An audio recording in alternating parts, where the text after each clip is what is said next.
This exercise we refer to as a short response plyometric. The reason we refer to it as a short response is we're going to limit the momentum, emphasize the speed. So there'll be a very small range of motion. All plyometric exercises or ballistic exercises typically have a fairly small range of motion associated with them. We go more for the speed and engagement of the muscle.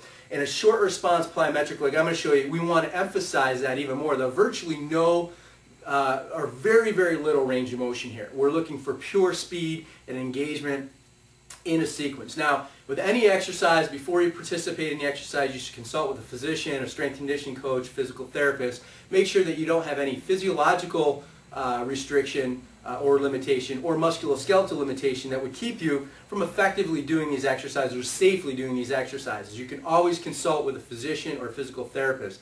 With any exercise, but certainly with ballistic exercise, we never do it full force on the first rep. We first perfect the technique, and then from a perfected technique, we can improve or increase speed output. But even when the exercise technique is optimal and close to perfected, we still never jump right in cold and do ballistic repetitions. We want to build up to speed, protect the joints, protect the muscles, protect the body in general.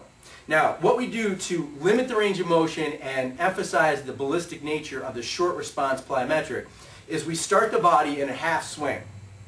From here, there's no backward movement, which would cause some momentum in the opposite direction. From here, what we do is engage the core musculature by accelerating the lower body first and then connecting through the upper body. Okay? So we don't do any of this, we do this.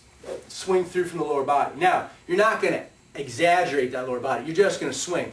The idea behind this, or the way to kind of think of this exercise is start yourself here and without any pumping backward whatsoever, swing the club through quickly with explosive speed. Now, in order to do that, I had to engage my lower body to start that action. It's impossible. It'll feel like you're essentially arm swinging or moving your upper body. But you have to engage the lower body, and even though the range of motion is small, visually you won't see a lot of that engagement or that separation. You're creating it, and you're creating it with incredible speed, incredible quickness, and that's what we're trying to elicit from the muscles. Force and speed. We want that force to be created quickly. Okay? I'll show you a couple reps in a row.